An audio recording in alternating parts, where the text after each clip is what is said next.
when Lingala is mixed with French. Welcome to Lingala Institute. This Lingala video is intended to accentuate the importance of French when learning Lingala. Nobody speaks pure Lingala. If you are watching the news in Lingala, yes, it will be pure Lingala. For a word like Monday, they will say Mokolo ya Mosala moko. Tuesday will be Mokolo ya Mosala mibale, and so on.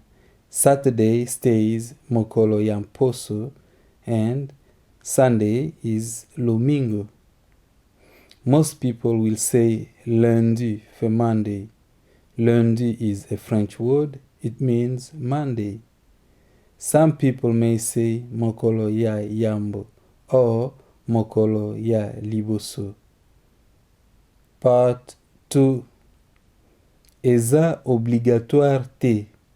It is not a must. Obligatoire is a French word. It means mandatory in English.